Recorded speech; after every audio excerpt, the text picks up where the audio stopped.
ఈరోజు మా తోటి శాసనసభ్యురాలు రోజమ్మ గారి విజయం ఆమె విజయం కాదు, నిజంగా ప్రజా విజయం ఇది రాష్ట్ర మహిళా లోక విజయం ఇది.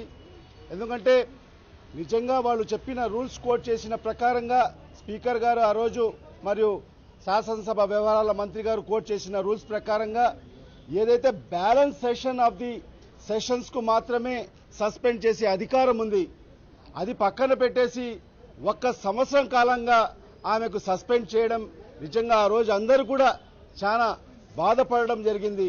నిజంగా ఈరోజు మనకు జ్యుడిషియరీ మీద పూర్తి విశ్వాసం ఉంది, నమ్మకం ఉంది. అందువల్లనే మేము కోర్టుకు వెళ్లడం జరిగింది. నిజంగా అక్కడ మనకు న్యాయం జరిగిందని కూడా మేమైతే భావిస్తున్నాం. ఖచ్చితంగా ఈరోజు ఈ మంత్రి గారు మరియు స్పీకర్ గారు నిజంగా ఇది ఏ విధంగా అనుకుంటున్నారంటే, ఇప్పుడే చెప్పినట్టుగా ఇది ఒక తెలుగుదేశం పార్టీ ఆఫీస్ లాగా వీళ్ళు ఈ శాసనసభను నిర్వహించాలి అని అనుకోవడం నిజంగా చాలా బాధాకరమైన విషయం.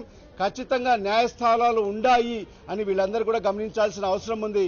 ఖచ్చితంగా ఎక్కడైతే అన్యాయం జరుగుతుందో ఖచ్చితంగా వాళ్లకు న్యాయం జ్యుడిషియరీలో కోర్టులలో జరుగుతుందని కూడా ప్రతి ఒక్కరు కూడా విశ్వసించాల్సిన అవసరం ఉంది. అలాంటి తరుణంలోనే ఈరోజు రోజమ్మ గారు అక్కడ విజయం సాధించడం జరిగింది.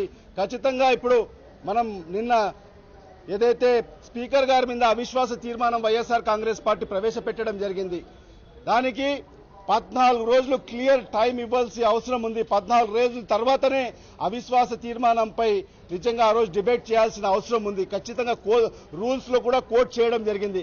కానీ ఆ రోజు యనమల రామకృష్ణుడు గారు నిజంగా ఆ రోజు లేచి ఆ రూల్ ని మేము సస్పెండ్ చేస్తున్నామని చెప్పి నిజంగా ఇది వాళ్ళ సొంత ఆఫీస్ లాగా, ఒక సొంత తెలుగుదేశం పార్టీ కార్యం లాగా వాళ్ళందరూ కూడా భావించడం నిజంగా చాలా హాస్యాస్పదం.